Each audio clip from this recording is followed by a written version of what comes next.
It almost feels like in the year 2025, we keep on going through the same cycle. We've been through the same cycle ever since the pandemic. We've been through the same cycle ever since 2020, all the way now to 2025.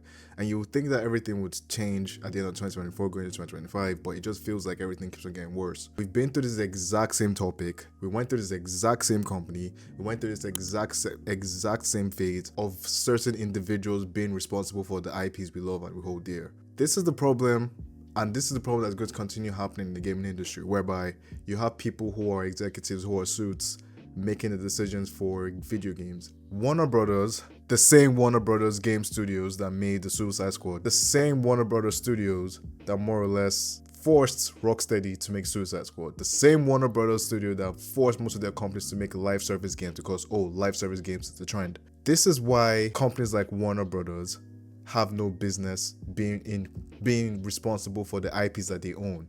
Rocksteady, an incredible studio made primarily for single-player Arkham games. Monolith, incredible single-player studio known for their incredible user nemesis system that they produced, that they made, is nowhere to be found. Multiverses, a video game that came out first and actually did very well initially, but then they went back to say, you know what, let's put some more microtransactions into this bad boy to make it, hit our books, ramp up the whole profit margins and stuff like that. It's BS. It keeps on being BS. We keep on going through the same phase of people losing jobs because certain people don't know how to make decisions.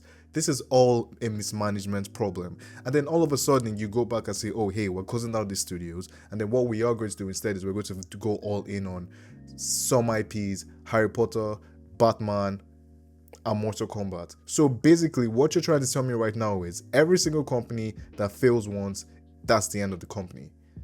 It's an all or nothing strategy. It's an all or nothing strategy that keeps on happening every single time. We keep on falling into this same phase and this same cycle of people losing their jobs because, oh, hey, the boss up top said so. Look, for those of you that don't know what's happening and for those of you that don't understand what's going on, we had just heard about Monolith and Warner Brothers San Diego closing down.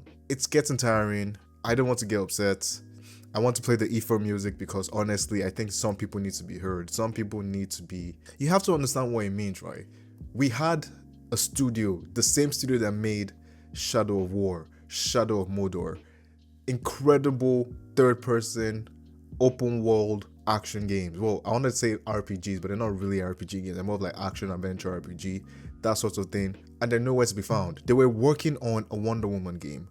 A game that I felt, hey, who knows how this might end up. But you don't just cancel the studio just because, oh, hey, things didn't work out as it is. And then we then come to find out, oh, hey, the same person who was responsible for this. You know what? No. We're not even do that. Senzu, play the beat. Future Senzu, play the beat. Do you know how annoying it is that we have to go through the same cycle every single time?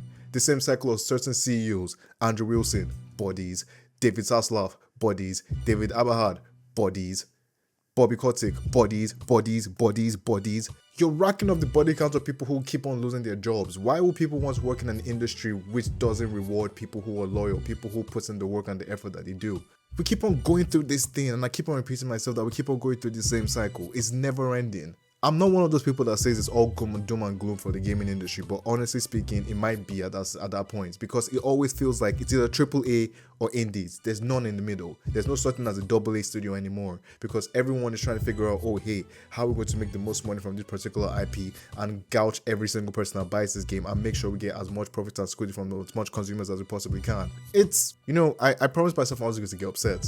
I promised myself I was going to get upset. I repeated myself multiple times because I am upset. I'm just trying my best not to swear because if I do, whoo boy,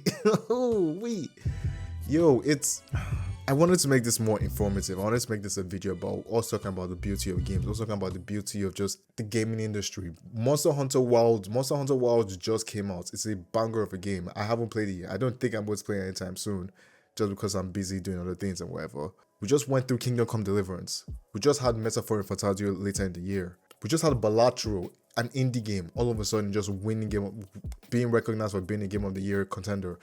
Astrobot's winning Game of the Year. Games that are predominantly made for fun. Games that predominantly are an art form that speak something to us, that go into our inner psyche of just being able to love the games that we love. The nostalgia, just everything involved.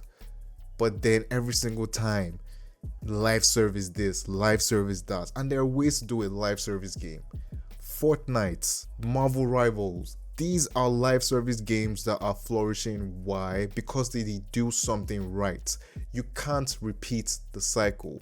You can't force a AAA single player studio to make a live service game. We just saw this with Concord. We just saw all the things about coming out from PlayStation about all the whole live service initiatives being cancelled. God of War live service cancelled. Spider-Man live service cancelled. It's like, where does this end? You know what?